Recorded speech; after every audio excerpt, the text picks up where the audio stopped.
So to kick off this hunting season, I just want to give you guys a walkthrough of all the equipment that I'm using. So to start this off, I'm using the Bowtech Core SR bow. Now this comes in at 4.5 pounds. It is 344 feet per second, has a 6-inch brace height and a 33-inch axle to axle.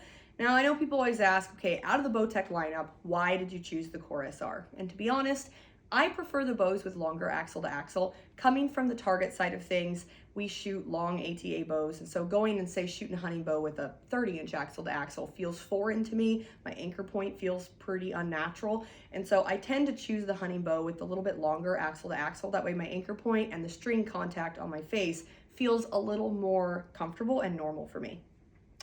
So moving on from there, I also have the Bowtech center mass quiver.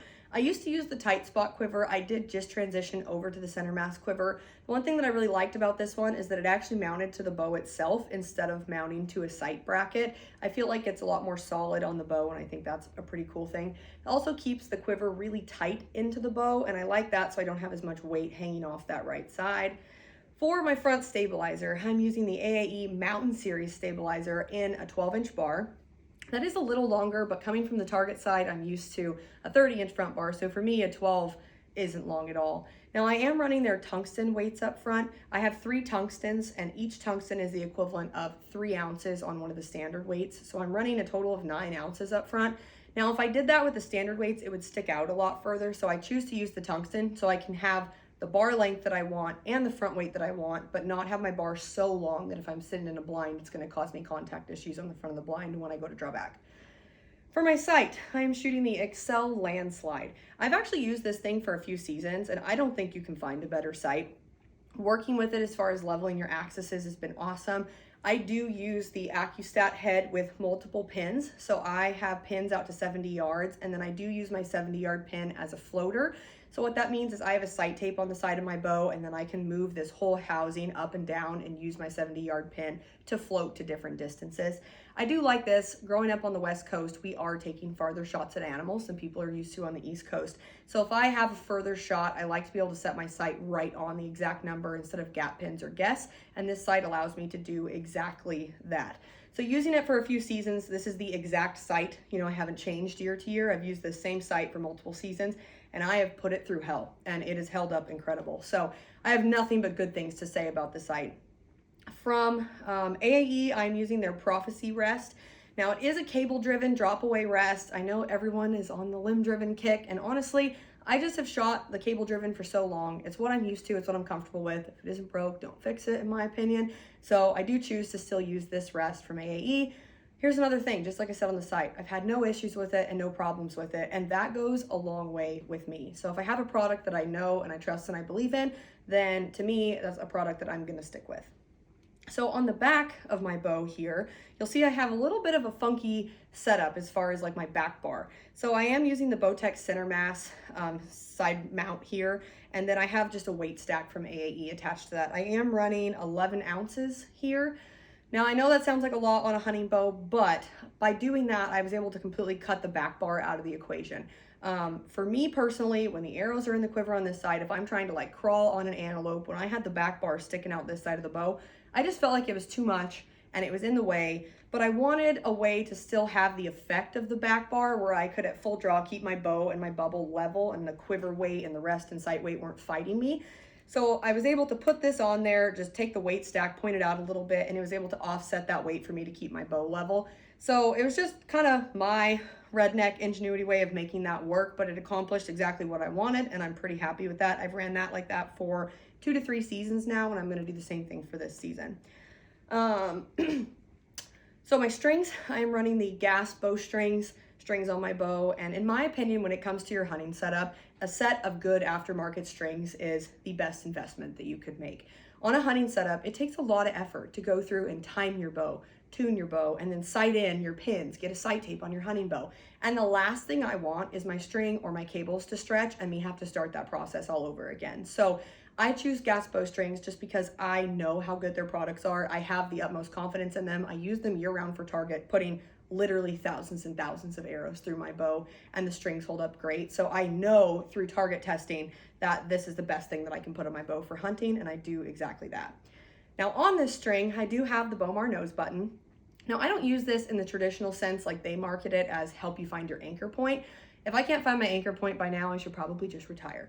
But I do use it to help me keep my head still throughout my shot. So when I'm shooting, I use a back tension style shot. And a lot of the times I tend to like duck my head or pull out of my peep a little bit to where I don't center my housing in my peep. And that nose button just really helps me keep my head still and stable while I'm executing. So that's been the big benefit of using that for me. Hunting, sometimes you're shooting in a little bit weird positions. And so again, keeping that head still is a big priority for me, and that helps me do that. I am running the Bomar grip tape. I like the grip tape on a hunting bow just because when our season opens, it's literally 100 degrees. So my hands are hot, they're clammy, they're sweaty, and it does help me stay more secure in my grip. Now on the flip side of that, if I'm hunting somewhere that it's cold, because I'm shooting an aluminum riser and not a carbon riser, the riser temperature will change, and so the grip tape does help the riser feel comfortable and not feel so cold there. So I do run that in hot conditions and in cold conditions. Let's see, what else is on this bow? I'm running the Specialty Archery Peep with a 1/8 aperture.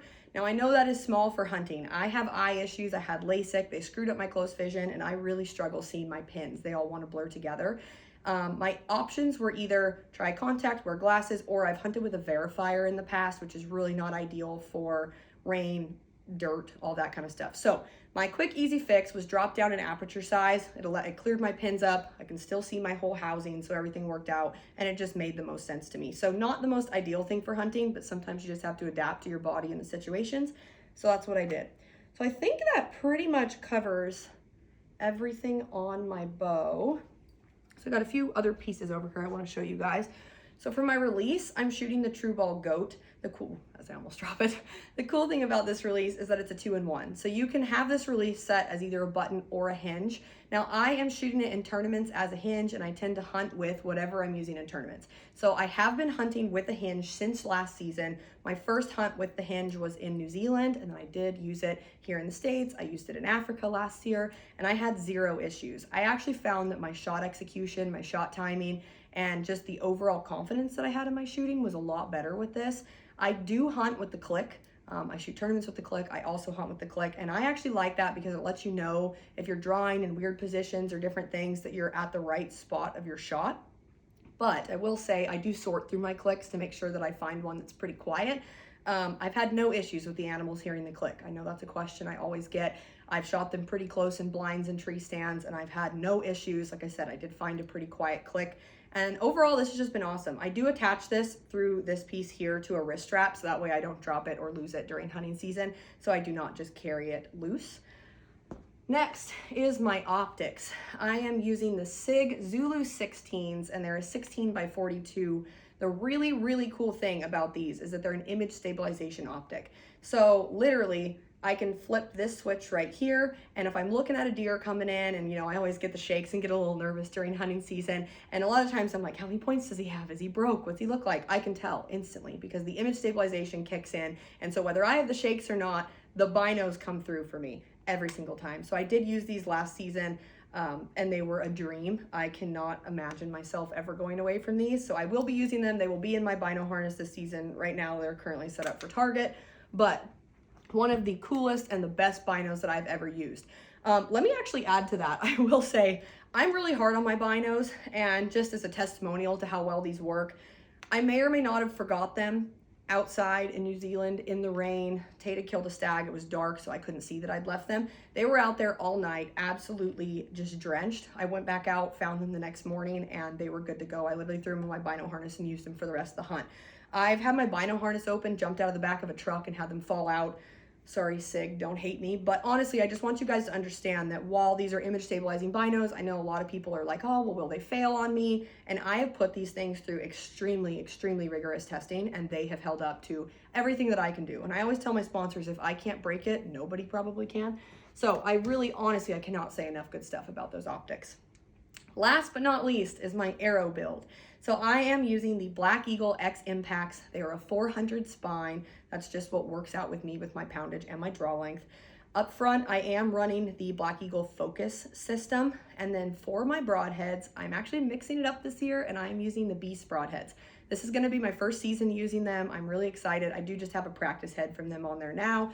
When you purchase those, 2 broadheads come in a pack, and every pack does come with a practice broadhead, which I think is awesome because I'm going to need that here in a minute when I go out to broadhead tune my setup.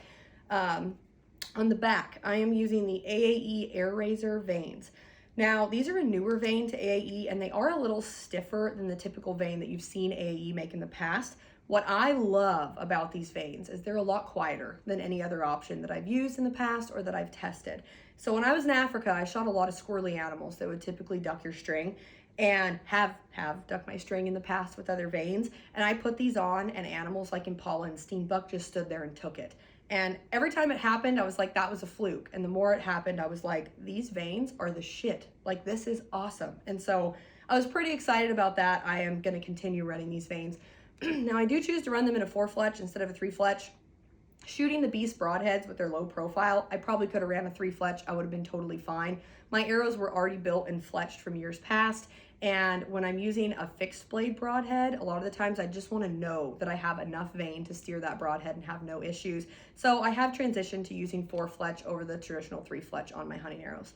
And then I am using the AAE IP knock. I've had no issues with it. It's a really strong, durable knock, and that's what I'm looking for when I'm hunting. You're not going to experience any of like the knock spread that you see on some of the knocks from other companies, and so that is why I'm choosing to use this knock on my hunting setup.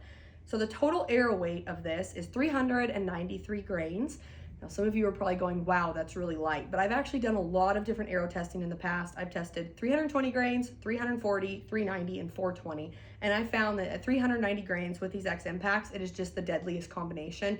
My penetration is better. I was going through breaking offside leg bones and doing things that I normally can't do at my poundage and my draw lengths. And so overall, through actual on the ground testing, at animals, like, this was the best arrow build that I've ever had. So I'm really looking forward to this season. My deer season opens next week. Unfortunately, I'm going to be in Texas at a feeder tournament, but I am getting my bow and my setup all ready for when I do get to make it back to hunt. So if you guys have any questions about any of the products that I just walked you through here or about my setup in general, please let me know. I'm wishing all of you guys the best of luck for hunting season, and hopefully we all have some big buck pictures to post later. So good luck, and thanks for watching.